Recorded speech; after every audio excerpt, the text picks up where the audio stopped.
Good morning, everyone. My name is Navroop Sahdev, and I'm an economist by training. Very privileged to be part of the MIT Connection Science family here. And what I want to talk to you about today, I've got 5 minutes, is technological adoption and the New World Economic Order. I started my career focusing on development economics and moved towards innovation. And the idea of the New World Economic Order, by which I mean a world order which is in the favor of the individual and not large financial institutions, is actually not really new.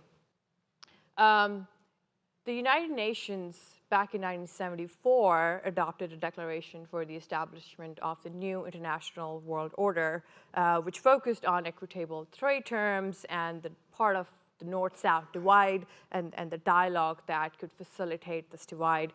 And so really the decentralized local governance, as I interpret it, facilitated by technology and not national populism is an older idea. I had a few conversations yesterday and I said, I promise it's not a conspiracy theory.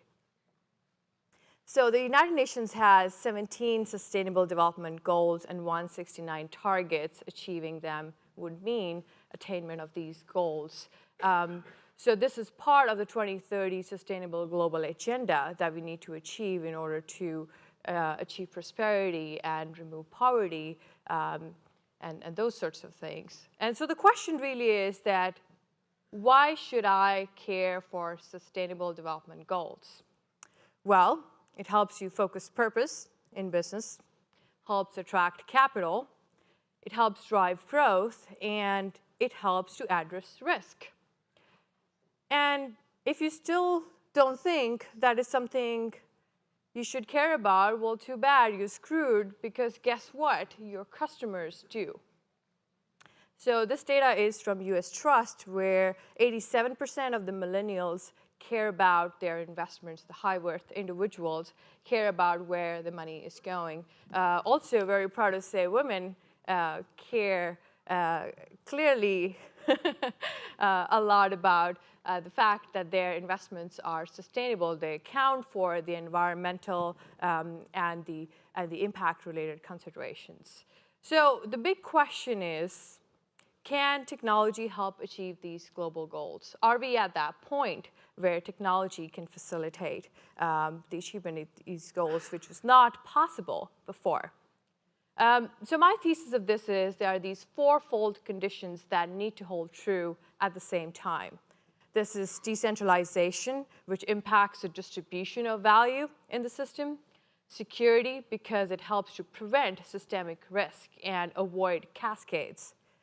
Scale, because global interdependencies are only increasing.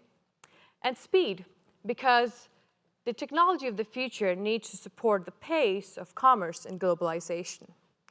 So then, what I really want to do is paint a quick picture for you and think about, well, is it the convergence of these technologies that would help us achieve that future, right?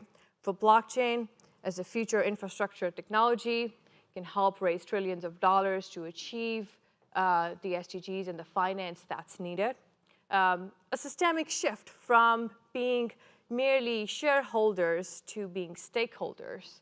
And what that leads to is incentives, and what that leads to is behavioral change as part of it. Or machine learning, for that matter, right? Which is a tool which can help us automate a lot of these processes, unlike blockchain, which is the infrastructure.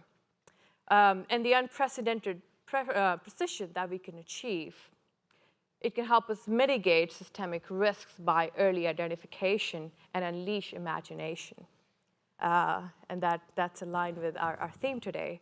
Or 3D printing, which can facilitate decentralized local production, democratize mass production, and customization, which is really critical because we know this from development and welfare economics as well, that there's no one size that fits all. And the reduction in waste because of additive manufacturing rather than having to trade all these goods around the world. And again, unleash a new era of creativity. You should check out some project downstairs. So while we're at it, My collaborator, Lawrence Wintermeyer, and this is an article I had the opportunity to contribute to right after Davos, wrote that the next big tech trend is, in fact, humanity. So very quickly, what's stopping us? Well, it's adoption. And I promise these are the last slides. The good news is that adoption of technologies is actually increasing at an exponential rate. And big enterprises are leading this change. And I'm going to quickly walk you through these 3 hurdles, these challenges to user adoption. And thank you.